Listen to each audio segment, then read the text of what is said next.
Start हो गया। अस्सलाम वालेकुम, I am doctor Mohammad Ansari, consultant health specialist. आज हम एंथ्रोपोमेट्री थोड़ी सी पढ़ेंगे। इस बच्ची का आपको मैं हाइट लेना, वेट लेना और ओएफसी लेना, मुख्तलिफ तरीके जो ओएफसी लेने के हैं वो मैं आपको बताऊंगा कि कैसे लिया जा सकता है। ओएफसी लेने के लिए आपके पास एक मेजरिंग टेप होनी चाहिए। बच्चा कामली या लेटा हो या बैठा हो, दोनों पोजीशन में जो है वो ओएफसी लिया जा सकता है। ऑक्सीपिटोफ्रंटल सर्कमफेरेंस या fronto occipital, FOC, fronto occipital circumference, OFC जो है वो ज़्यादा कॉमनली इस्तेमाल होता है। आपने मेजरिंग टेप लेनी है, बच्चे के लेवल पे आपको होना चाहिए और आपने ऑक्सीपर्ट जो प्रोमिनेंस है आपकी ऑक्सीपिटल प्रोमिनेंस, वहां से लेके 1 सेंटीमीटर अबव द आईब्रोज आपने मेजर करना है। ठीक है, ये देखिए 18.5 इंचेस बन गया। आपने इंचेस वाली साइड से मेजर करना है और इसको आपने उल्टा करके देखना है सेंटीमीटर्स में कितना आता है, क्योंकि इसकी सिग्निफिकेंस जो है वो सेंटीमीटर्स में है। ठीक है, और आपने इंचेस वाली साइड से क्यों मेजर करना है, ताकि आप पहले से उसको जो है ना अपनी परसेप्शन आपने सोचा हुआ है कि ये माइक्रोकैफलिक है, मैक्रोकैफलिक है बच्ची, तो वो आपके जहन में चीज़ जो है वो नलीफाई हो जाए, आप जो है वो ब्लाइंडेड हो कि कितना आएगा। अब 18 है, 18 को 18.5 है, इसको मैंने रिवर्स करके देख लिया कि OFC of the child is 47 centimetre. This child is 3 years old। ठीक है जी, 3 year old है और एक दफा नहीं करना, आपने 3 दफा इसको मेजर करना है। You have to measure it 3 times। 3 times आप डिफरेंट जगहों से, यानी आप तो एम यही करते हैं कि मैं सेम जगह से एग्जैक्टली ऑक्सीपर्ट से जस्ट अबव द आईब्रोज जो है मेजर कर रही हूँ या कर रहा हूँ, लेकिन थोड़ा थोड़ा उसमें फर्क पड़ता है। तो उससे आपने सबसे जो बड़ा आएगा तीनों में से, इसका एवरेज नहीं लेना तीनों रीडिंग्स का, इसमें से आपने वो रीडिंग लेनी है जो सबसे बड़ी है। क्योंकि ऐसा नहीं हो सकता है कि आपकी जो है वो छोटी रीडिंग तो आ सकती है, छोटी रीडिंग तो आपकी आ सकती है, थोड़ा सा ऑक्सीपर्ट से नीचे हो गया, थोड़ा सा ऑक्सीपर्ट से प्रोमिनेंस से ऊपर की तरफ हो गया, तो लेसर रीडिंग जो है वो फॉल्टी है। जो लार्जेस्ट रीडिंग आपकी आएगी वो आपकी अच्छी रीडिंग है, वो आपकी नॉर्मल रीडिंग है। ठीक है जी, दिस इज वन वे। फिर दूसरा ये OFC का जो है वो हो गया क्लियर, और वो आपने इसको चार्ट करना है ग्रोथ चार्ट के ऊपर, तो आपने देखना है कि कितना होना चाहिए। बर्थ के ऊपर बच्चों का जो OFC है वो अराउंड 35 सेंटीमीटर होता है, 37 सेंटीमीटर होता है। एट 6 months ये 44 सेंटीमीटर हो जाता है। ठीक है, इन फर्स्ट 3 months 2 सेंटीमीटर बढ़ता है। ठीक है, 35 से 41 पे आ जाता है, 35 सेंटीमीटर से 2 सेंटीमीटर पर मंथ बढ़ता है। फिर ये 3 से 6 मंथ्स तक 1 सेंटीमीटर पर मंथ बढ़ता है, यानी 41 से 44 हो जाता है 6 मंथ्स पे। और उसके बाद एवरी मंथ हाफ सेंटीमीटर तकरीबन बढ़ता है। 1 साल का जब बच्चा होता है तो उसका 46-47 सेंटीमीटर जो है वो होता है, और जो 50 सेंटीमीटर OFC है वो अचीव होता है जाके 4 year ऑफ लाइफ पे। 4 year ऑफ लाइफ पे जो है ये एंथ्रोपोमेट्रिक मेजर्स जो है ये बड़े इंपॉर्टेंट होते हैं। 4 year ऑफ लाइफ पे बच्चे का जो OFC है वो 50 सेंटीमीटर होता है, उसकी जो हाइट है वो 100 सेंटीमीटर होती है, और उसका जो वेट है वो 16 से 17 kgs होता है। ठीक है जी, ये चीज़ें 4 year पे बहुत ज़्यादा लैंडमार्क हामिल है। अच्छा जी, फिर आ जाता है बेबी का वेट। वेट चेक करने के लिए आप डिफरेंट तरह के स्केल्स आपके पास हो सकते हैं। जो इन्फेंट्स हैं लेस देन 1 year है, उनको आप लाइंग स्केल के ऊपर उनका वेट आप ले सकते हैं। लेकिन जब बच्चा इंडिपेंडेंट सिटिंग शुरू कर दे तो उसकी लेंथ क्योंकि ज़्यादा हो जाती है, तो उसमें बच्चे को बिठाना है, आपने लिटाना नहीं है। लिटाने से उसके पाँव भी बाहर होंगे और सर भी बाहर निकल जाएगा स्केल से। इस तरह से उसके centre of gravity exactly centre of the scale से नहीं गुजर रहा होगा, तो फॉल्टी रीडिंग आएगी। लेस देन 1 year में जब आपने वेट मेजर करना है इन्फेंटोमीटर से या लाइंग वेट स्केल से, तो उसमें आपने बेबी को जब तक उसका लेंथ जो है वो 50-60 सेंटीमीटर के अराउंड है तब आपने उसे लिटाना है। जब बच्चा इंडिपेंडेंट सिटिंग शुरू कर दे तो उसको आपने बिठाना है। ठीक है, और मोर देन 1 year को भी आप बिठा के उसके ऊपर कर सकते हैं। अप टू 20 kg जो आपका लाइंग वाला स्केल है, टेबल स्केल है, वो more than 20 kg, up to 20 kg measure कर सकता है, और उसके बाद फिर 20 kg से ऊपर आपने मेजर करना है तो आपको ये स्टैंडिंग वाला जो है वो चाहिए होगा, एडल्ट वेट स्केल चाहिए होगा। इसका जीरो आपने दूर करना होता है, इसके पीछे एडजस्टमेंट होती है, हर स्केल के साथ एडजस्टमेंट होती है। एडजस्ट करके इसका जो एरर है वो दूर करें, और फिर बच्चे को बगैर जूतों के और सबसे लाइट जो है वो पहने हों कपड़े बच्चे को इसके ऊपर जो है वो सेंटर में बिल्कुल खड़ा करें। बेटा खड़े हो जाए, शाबाश। किसी जगह से बेबी ने सपोर्ट ना ली हो, और फिर आपने उसका जो है वेट है वो यहाँ से मेजर कर लेना है। एरर को आप पहले जो है नलीफाई कर सकते हैं। दूसरा तरीका, बहुत सारे बच्चे जो हैं वो नहीं खड़े होते विदाउट, बहुत ज़्यादा इरिटेबल होते हैं, कहते हैं नहीं जी हम भी वेट इंडिपेंडेंटली जो है वो हम वेट चेक नहीं होने देंगे, तो उसमें फिर मदर का रोल आता है किस तरह से करना होता है, आप खातून इसको उठाएं जरा, बेबी को अपने कंधे से लगाएं। मदर जब उठाएगी बेबी को तो बिल्कुल इस तरह कंधे के साथ लगाना है। उसमें ये होता है कि इनका सेंटर ऑफ वेट जो है मां के पाँव के दरमियान से गुजरना चाहिए, ठीक है। बेबी अगर ऐसे करके सामने की तरफ पकड़ा होगा तो माँ भी अनबैलेंस होगी और वेट भी एग्जैक्टली सही नहीं आएगा। माँ के कंधे के साथ लगाओ बेबी, फिर माँ का वजन करना है बेबी के समेत, और फिर बेबी को साइड पे उतार के किसी और कोई और अटेंडेंट पकड़ेगा, होल्ड करेगा, और फिर मदर का सेपरेट वजन कर लेना है, और टोटल में से मदर का वेट माइनस कर देंगे तो बेबी का वेट जो है वो आपको हासिल हो जाएगा, ठीक है। अक्सर सीपी बेबीज, अक्सर जो है वो जो इरिटेबल बेबीज होते हैं उनका हम इसी तरह से वेट चेक करते हैं, ठीक है जी। अब लास्टली आ गया जी हाइट और length. Length is measured in less than 2 years, तब लेंथ होती है, और हाइट जो है मोर देन 2 इयर्स पे हम हाइट लेते हैं।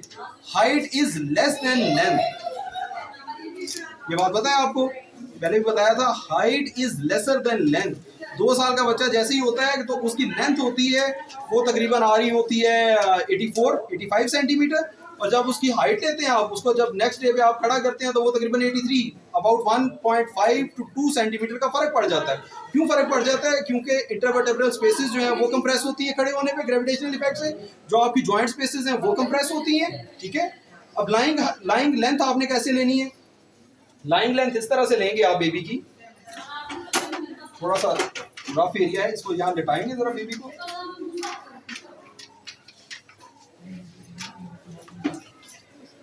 सिर्फ सिंबॉलिकली मैं करके बताऊंगा। आप बेबी को इस तरह से लिटाते हैं और उसके पाँव जो है वो ऐसे वर्टिकल टू द ग्राउंड रखते हैं।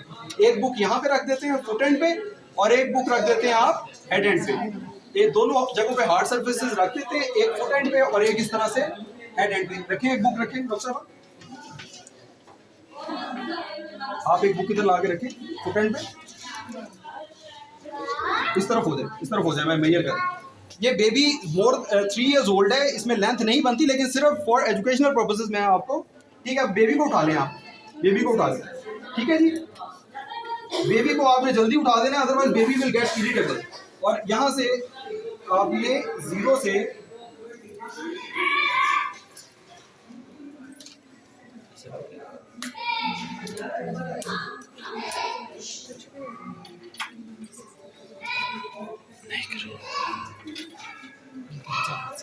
इसमें भी वही फार्मूला रखना है कि आपने मेजर करना है इंचेस वाली साइड से और रीडिंग लेनी है सेंटीमीटर वाली साइड से। अब इसका जो लाइन आया है वो तकरीबन 91 सेंटीमीटर आया है बेबी का, 91 के अराउंड, 36 सॉरी इंचेस आया, तो 36 को ऐसे मैंने घुमा के देखा 91.5 है। अब इसकी तो क्योंकि ये 3 इयर्स की है तो इसकी तो हमने स्टैंडिंग हाइट लेनी है, तो स्टैंडिंग हाइट इसकी किस तरह से मेजर करेंगे? इधर आओ बेबी, यहाँ पे खड़े हो जाओ बेटा, यहाँ बेटे खड़े करें।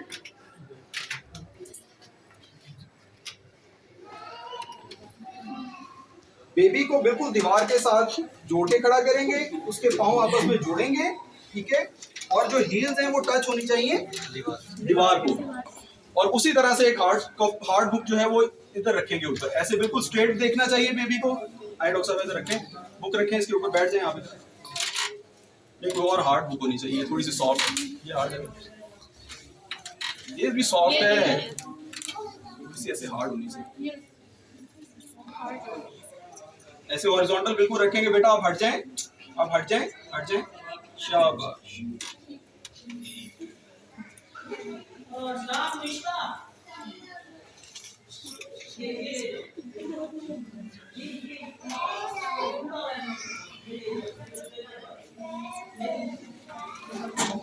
इसकी जो स्टैंडिंग आई है वो 35.5 90 सेंटीमीटर जो है वो इसकी हाइट आई है बच्ची की। वही 1.5 सेंटीमीटर का डिफरेंस होता है between lying and standing. Standing में जॉइंट्स के ऊपर कंप्रेशन आती है तो जो हाइट है एक्चुअल हाइट वो थोड़ी सी कम हो जाती है।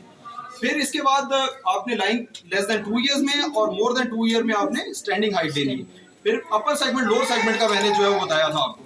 ये क्योंकि बेबी छोटी है तो इसको मैं उस तरह से नहीं इस्तेमाल कर सकता, उस तरह से जो है वो हम नहीं, एक वॉलंटियर आएगा जो यहाँ बैठेगा, बैठे। अपर सेगमेंट लोअर सेगमेंट लेने के लिए क्या करेंगे?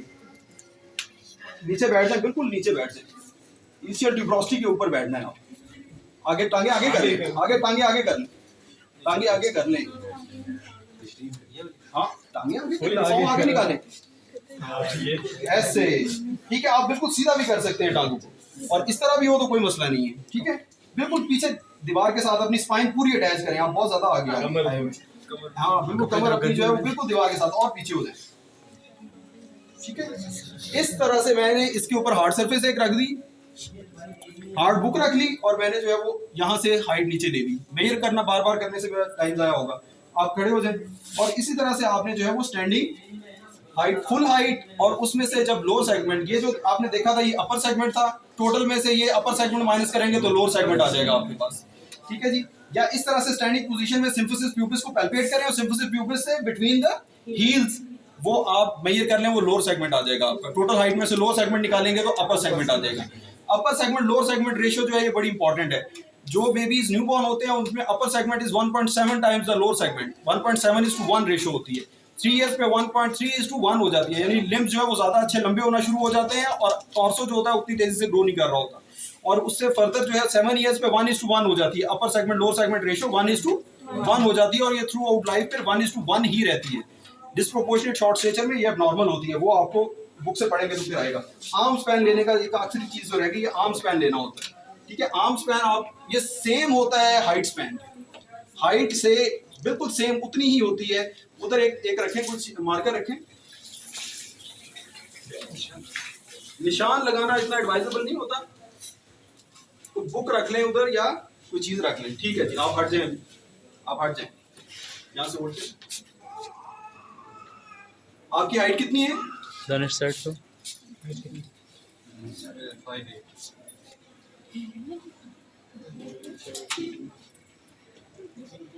5'8".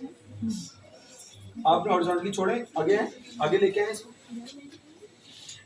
यानी आपका 169 सेंटीमीटर आपकी है तकरीबन, हाँ।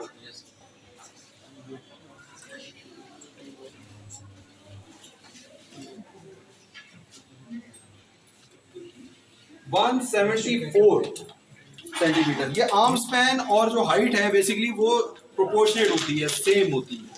आर्म स्पैन उतना ही होता है जितना के पेशेंट की हाइट होती है, हाइट के बराबर होता है। जिन पेशेंट्स में जो है वो आर्म लंबे होते हैं, जैसे मार्फन सिंड्रोम, जैसे लाइनफेल्टर सिंड्रोम, उनमें क्या होता है कि आर्म स्पैन ज्यादा बड़ा होता है हाइट की निस्बत, ठीक है। तो ये थी आज की वीडियो। उम्मीद है आपको एंथ्रोपोमेट्री मेजर करने में इससे फायदा मिलेगा। Thank you very much.